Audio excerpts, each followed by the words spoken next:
Hi, I'm planning to move to Porto on the D7 visa in mid-April next year. I have passive income from 12 rental properties in Florida and interest income from mortgages I make with real estate investors, also in Florida. So he has a real estate business of some sort in Florida. I won't have Social Security income until 2029. My questions are, first question, how will these sources of income, the rental, the interest, and eventually the Social Security benefits from the US be taxed during the 10 years that he would hope to be subject to the NHR, the non-habitual residence? And then after the NHR program for him would expire after 10 years. So he has some other questions, but let's deal with this one first. And let's deal with the first part of it. So his rental property income, how would that be taxed here under the NHR, Augusto?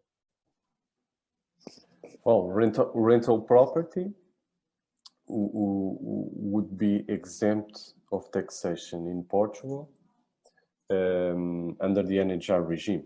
So the rental income under the double tax treaty would be taxable in the country where the property is located, or at least the US would have the rights to tax in such a way. It would be exempt under the NHR. Okay, so we're not going to move on just yet because we put some flavor into this while we were discussing this before this Zoom call. So let's assume that this person has, it's 12 rental properties, right? And he has other investors. So we're going to assume that he has a structure, and we're going to assume that it's all in an LLC, a Florida LLC. So then, okay, same scenario, but it's in a Florida LLC. How is Portugal looking at that, Augusto? Well, I would say that we have different ways to look at that. Because in case of an LLC, which is a transparent entity, so it's an entity that is not subject to taxation itself at the corporate level, the idea would be that any taxation of the activity, of the profits of the LLC, would be directly attributed to the partner, to the shareholder, for taxation purposes. That would be a way to look at this. In such case, the discussion around this would be if the nature of the profit that is allocated to the partner still has the nature of rental income, or if it is a business profit. And there is a lot of discussion around this. We may argue that the underlying income as the nature of rental income, and try to follow that route and argue that it would be an income exempt from taxation, given the nature of the underlying income. It's a possible approach. And a possible, I'm not saying that this would be the view of the tax authorities.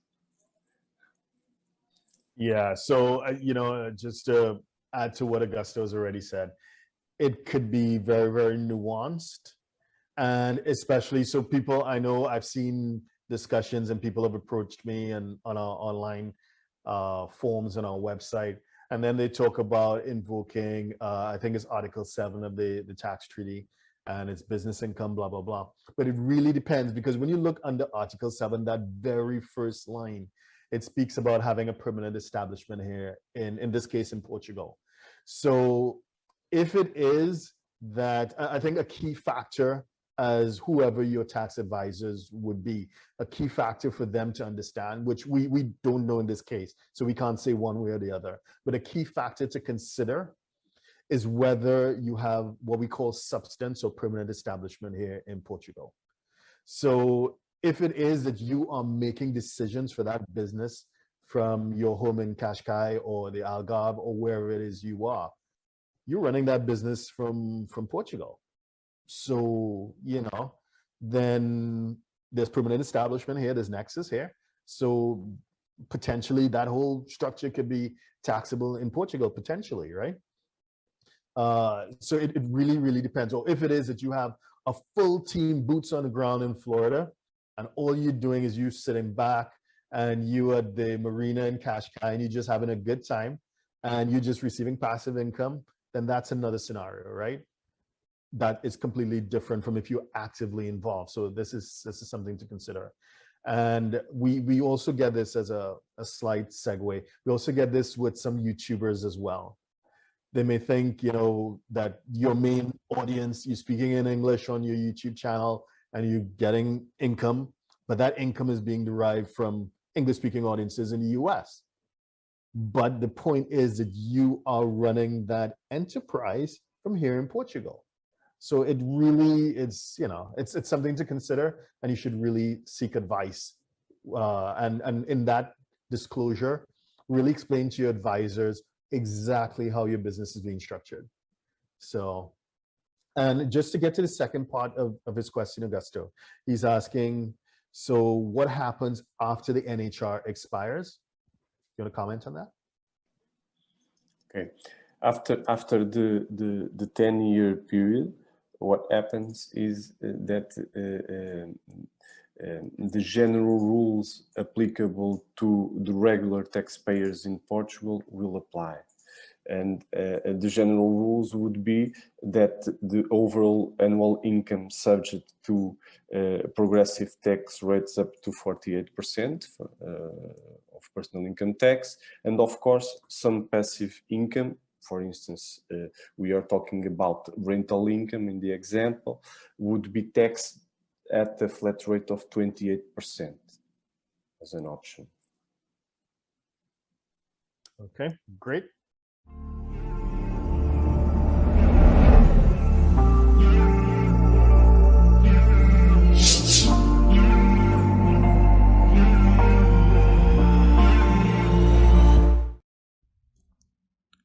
Please subscribe, like, share, and comment below.